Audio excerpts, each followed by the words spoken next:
Now, from WYDC TV, this is Big Fox News at 10. Good evening. I'm Scott Beadle with Big Fox News. Police in Pennsylvania are on the lookout for a missing infant and toddler taken by their parents. Police say that the parents of 7-week-old Ambrose Klingensmith took the infant from the Children's Hospital of Pittsburgh before doctors were finished treating him. Doctors say that the infant showed stomach trauma and finger mark bruising consistent with abuse. 3-year-old Machias Palmer is also thought to be with the parents.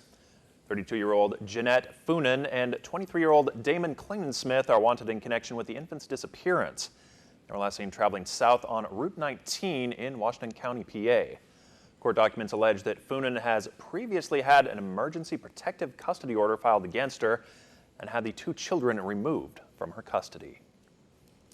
A recent audit has revealed that several properties operating in Chemung County are not in compliance with the occupancy tax law. According to County Treasurer Jennifer Furman, the rental properties violate the law because they're not registered to collect, report, and pay occupancy tax. A local law requires every operator of hotels or any other property that's used for lodging of guests, they are required to register with the county treasurer. The properties that are not in compliance with the law were found for rent on internet rental websites such as Airbnb and HomeAway.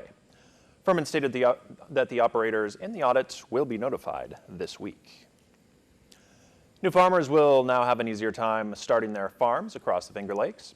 Senators Chuck Schumer and Kirsten Gillibrand announced that over $100,000 in federal funding will be awarded to the Groundswell Center for Local Food and Farming in Tompkins County.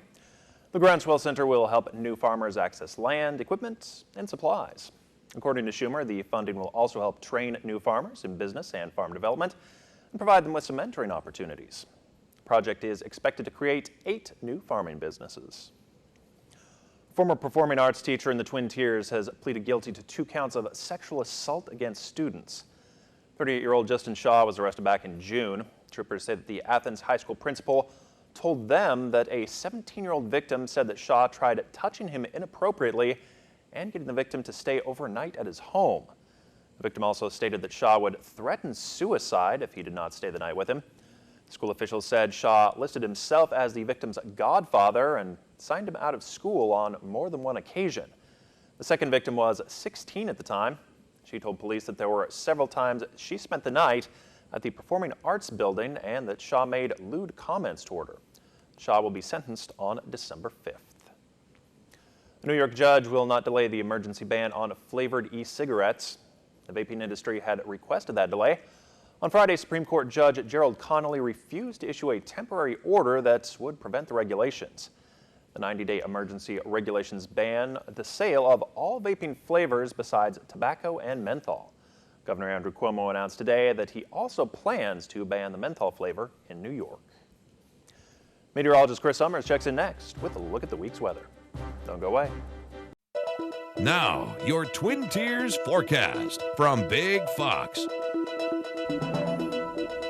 We saw some cloudy skies and a few showers around the area earlier today. Now just mostly cloudy skies expected overnight tonight. We drop back into the low to mid 50s here in Corning and Elmira, about 53 degrees as you wake up on the first day of October. Now your hour-by-hour forecast for your Tuesday puts us right back into the 80s though. As we head to that first day of October, we'll call mostly cloudy skies to start the day, but then a few sunshine and a little few clouds in the area as you go through the afternoon hours. Temperatures getting pretty quickly to the upper 70s by noon and hitting that high temperature in the low 80s as we head into the afternoon hours of our Tuesday. So what else can we expect to see? Well, that mixture of sun and clouds, a little more warm and a little more humid for Tuesday afternoon, but don't get too used to the 80s as we're going to be back into the 60s with more rain in the forecast for the middle part of the work week and with cooler temperatures, some showers and thunderstorms that could linger around through your Thursday and highs really staying in the mid to upper 60s here as we end the work week and get ready for the upcoming weekend. So yes, a very warm day for your Tuesday. Those temperatures getting back into the 80s. There is some rain to our north though that will actually stay to our north through much of the day on Tuesday. Our next system coming from the south